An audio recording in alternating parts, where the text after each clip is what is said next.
আসসালামু আলাইকুম প্রিয় দর্শক, আপনারা জানেন আজকে সকাল থেকে সকল মিডিয়ায় আলোচিত বিষয় ছিল গোপালগঞ্জ। গোপালগঞ্জে আজকে কী হলো? গোপালগঞ্জের এনসিপির একটা পূর্ব ঘোষিত কর্মসূচি ছিল। সেই কর্মসূচির নাম হলো মার্চ টু গোপালগঞ্জ। তার মানে তারা গোপালগঞ্জের দিকে মার্চ করে যাবেন।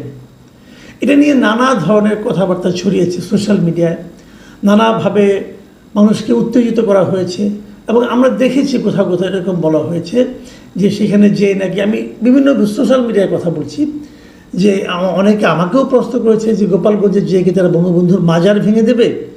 এ ধরনের প্রচারণা কিন্তু সোশ্যাল মিডিয়ায় ছিল। এগুলো কারা প্রচার করেছে? যারা প্রচার করেছে তারা কি আওয়ামী লীগকে ভালোবেসে প্রচার করেছে, অথবা তারা কি আওয়ামী লীগকে ঘৃণা করে এটা প্রচার করেছে? তারা কি এনসিপির পক্ষ হয়ে প্রচার করেছে, নাকি এনসিপিকে বিপাকে ফেলার জন্য প্রচার করেছে?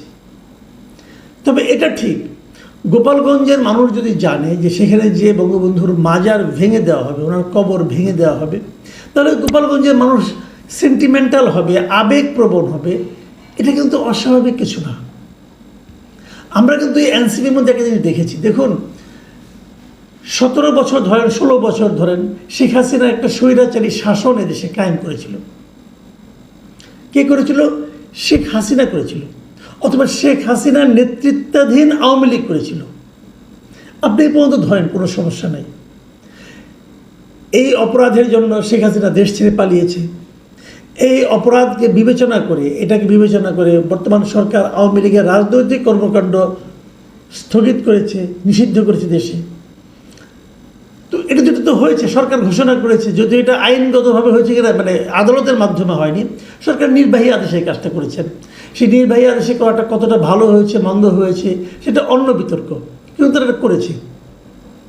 কিন্তু এর মধ্যে বঙ্গবন্ধু শেখ মুজিবুর রহমান কোথায়, অথবা বঙ্গবন্ধু শেখ মুজিবুর রহমানের মাজার কোথায়? বাট সেগুলো কিন্তু হয়েছে, আমরা দেখেছি। বঙ্গবন্ধুর বিভিন্ন মুরাল ভাঙা হয়েছে সারা দেশে। সারা দেশ থেকে বঙ্গবন্ধু শেখ মুজিবের নামটাকে, ওনার বিভিন্ন চিহ্নকে নিশ্চিহ্ন করার একটা প্রবণতা কিন্তু আমরা এই সরকারের মধ্যেও দেখেছি এবং এনসিপির নেতাদের মধ্যেও দেখেছি। যে এনসিপির নেতারা আগে গলার রগ ফুলিয়ে আমার বঙ্গবন্ধু নামে বিতর্ক প্রতিযোগিতায় অংশ নিতেন, কথা বলতেন, পুরস্কার পাওয়ার চেষ্টা করতেন, তারা এখন বঙ্গবন্ধুকে পারলে মানে যাচ্ছে তাই হিসাবে তারা প্রমাণ করার চেষ্টা করেন।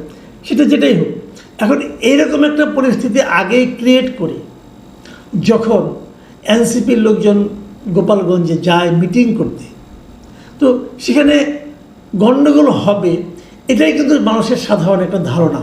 কারণ তারা যাওয়ার আগের থেকে আমাকে বিভিন্ন জন সকাল থেকে ফোন করছিলেন যে ওখানে কী হচ্ছে, গোপালগঞ্জে কী হচ্ছে। শেষ পর্যন্ত কী হয়েছে? শেষ পর্যন্ত গোপালগঞ্জে এনসিপি সেই সমাবেশকে কেন্দ্র করে সংঘর্ষ হয়েছে, হামলা হয়েছে, 3 জন লোক মারা গেছে। এই 3 জনের যতটুকু পরিচয় পাওয়া গেছে, একজনের নাম হলো দীপ্ত সাহা, তার বয়স 25, আরেকজনের নাম হলো রমজান কাজী, তার বয়স 18, আরেকজনের নাম হলো সোহেল মোল্লা, তার বয়স 41। এবং এদের আত্মীয়স্বজন যা কিছু বলেছে, তারা কেউ হয়তো রাস্তা দিয়ে যাচ্ছিল, পুলিশের গুলি, আর সবাই গুলিবিদ্ধ হয়ে মারা গেছে। এছাড়া আরও প্রায় 9-10 জন গুলিবিদ্ধ অবস্থায় এখনও হাসপাতালে চিকিৎসাধীন আছে। তবে এরা কেউ এনসিপির কেউ বলে জানা যায়নি, মানে পুলিশের গুলিতে তারা আহত হয়েছে। এখন এই ঘটনাটাকে আপনারা কীভাবে বিশ্লেষণ করবেন, কীভাবে মূল্যায়ন করবেন, এইগুলো নিয়ে কিন্তু আলোচনা হতে পারে। তার আগে আমি বরং এই ঘটনার প্রেক্ষিতে এরই মধ্যে সরকার কিংবা প্রধান বিরোধী দল বিএনপি কিংবা জামায়াতে ইসলাম, তাদের প্রতিক্রিয়াটা একটু ছোট করে দেখে নিতে চাই। আর তারও আগে বলতে চাই যে এই ঘটনা যখন ঘটে, মানে তারা প্রথমে গোপালগঞ্জের পৌর পার্কে এনসিপির একটা সমাবেশ হয়। সেই সমাবেশের লোক সংখ্যা খুব বেশি ছিল বলে আমার কাছে মনে হয়নি।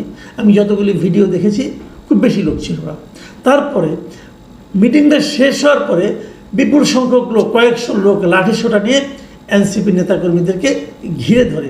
এ সময় পুলিশ এবং সেনাবাহিনীর লোকজন দিয়ে সাউন্ড গ্রেনেড, ফাঁকা গুলি এগুলি ছুড়ে তাদেরকে উদ্ধার করে এবং তারা সেনাবাহিনীর সাজোয়া গাড়িতে করে এনসিপির নেতারা গোপালগঞ্জ ত্যাগ করেন। এ হলো ঘটনা। এর মধ্যে পুলিশের সঙ্গে ভূমিকা, পুলিশের সঙ্গে গোলাগুলি, পুলিশ অথবা সেনাবাহিনী, তাহলে এই লোকগুলি গুলিবিদ্ধ হয়ে মরল কেন? আরও যে 9-10 জন গুলিবিদ্ধ হলো, তারাও তো পুলিশ অথবা সেনাবাহিনীর গুলিতে গুলিবিদ্ধ হয়েছে। তো গোলাগুলি হয়েছে, অনেক কিছু। যদিও এনসিপির মুখ্য সমন্বয়ক নাসিরউদ্দিন পাটোয়ারি সাংবাদিকদের কাছে অভিযোগ জানিয়েছে এ সময় পুলিশ ও সেনাবাহিনী নাকি নিষ্ক্রিয় ভূমিকা পালন করেছে। যে পুলিশ এবং সেনাবাহিনী যদি নিষ্ক্রিয় ভূমিকা পালন করে, তো লোকগুলি মরল কেন, অথবা লোকগুলি আহত হলো কেন, বুঝতে পারলাম না। কিছু যে একটা ঘটবে সেটা কিন্তু আমরা সকালের দিকে টের পেয়েছিলাম। কারণ সদর উপজেলার কাংসুরে এই ধরনের একটা ঘটনা, ওখানে পুলিশের একটা গাড়িতে ভাঙচুর করা হয়েছে, আগুন দেওয়া হয়েছে। তারপর উপজেলার নির্বাহী কর্মকর্তার গাড়িতেও ভাঙচুরের ঘটনা, হামলার ঘটনা ঘটেছে কিন্তু সকালেই। তারপরে এই মিটিংটা আমি বুঝলাম না প্রশাসন কেন করতে দিল, দরকার তো কোনো ছিল না। মিটিংয়েরও তেমন কিছু হয়নি, এটা তো অন্যভাবে হতে পারত। কিন্তু মারামারি ঘটাতে হবে, ভাঙচুর করতে হবে, লোকজন মরতে হবে। প্রশাসন যখন কোনো মিটিংয়ে 144 জারি করে, নানা রকম পরিস্থিতি বিবেচনা করে, প্রশাসন কি জানতো না এখানে যে এরকম একটা ঘটনা ঘটতে পারে? জানা উচিত ছিল। আমি প্রশাসনের ভূমিকার কিন্তু সমালোচনা করা প্রয়োজন বলে মনে করি। আসুন আমরা দেখি মির্জা ফখরুল ইসলাম আলমগীর কী বলেছেন। মির্জা ফখরুল ইসলাম আলমগীর এনসিপির কর্মসূচিকে হামলাটাকে ন্যাক্কারজনক বলেছেন এবং হামলাকারীদের দ্রুত গ্রেপ্তারের জন্য আহ্বান জানিয়েছেন। তিনি বলেছেন, আমি যদি ওনার কথাটা পড়ে শোনাই তাহলে উনি কী বলেছেন। উনি বলেছেন, ছাত্র জনতার আন্দোলনে আওয়ামী স্বৈরাচারী শাসক গোষ্ঠীর পতনের পর দুষ্কৃতিকারীরা আবারও দেশের অস্থিতিশীল পরিস্থিতি সৃষ্টিসহ নৈরাজ্যের মাধ্যমে ফয়দা হাসিলের অপতৎপরতায় লিপ্ত হয়েছে। দেখুন, উনি বলেছেন যে এই যে নৈরাজ্য সৃষ্টি, এর মাধ্যমে এই দুষ্কৃতিকারী গোষ্ঠী ফয়দা হাসিলের অপতৎপরতায় লিপ্ত হয়েছে। এটা কিন্তু হতে পারে, কারণ আমি এর মধ্যে দেখেছি এই হামলা এবং পুলিশের গুলিতে আহত নিহত হওয়ার ঘটনাকে কেন্দ্র করে আওয়ামী লীগের কিছু আপনার অডিও কিন্তু সোশ্যাল মিডিয়ায় আমি দেখেছি। আওয়ামী লীগের যে সভাপতি সাদ্দাম হোসেন, তার একটা অডিও আমি দেখেছি, সে অনেক রকম উত্তেজনাকর বক্তব্য কিন্তু দিচ্ছেন। এটা একটা উত্তেজনাকর ব্যাপার হতে পারে, এটাকে নিয়ে কেউ ফয়দা লুটতে পারে। এবং খুব আমি বিশ্বের সঙ্গে এটাও লক্ষ্য করি, আওয়ামী লীগের কোনো নেতা কিন্তু দেশে নাই, তারা বিদেশে বসে বসে বাণী ছাড়ে এবং ওইখান থেকে সে অনেককে উস্কায়। এবং উস্কানোর পর যখন ঘটনাগুলি ঘটে, তখন আওয়ামী লীগের যারা দেশে থাকে তারাই কিন্তু বিপদগ্রস্ত হয়। যাই হোক, এটা তাদের ব্যাপার, তারা এরকম করেও আরাম পায় আর এরকম মেনেও আরাম পায়, এটা নিয়ে আমি কিছু বলতে চাই না। জামায়াতের আমির একটা ফেসবুকে পোস্ট দিয়েছেন এবং সেখানে উনি লিখেছেন, গোপালগঞ্জ তো বাংলাদেশেরই অংশ।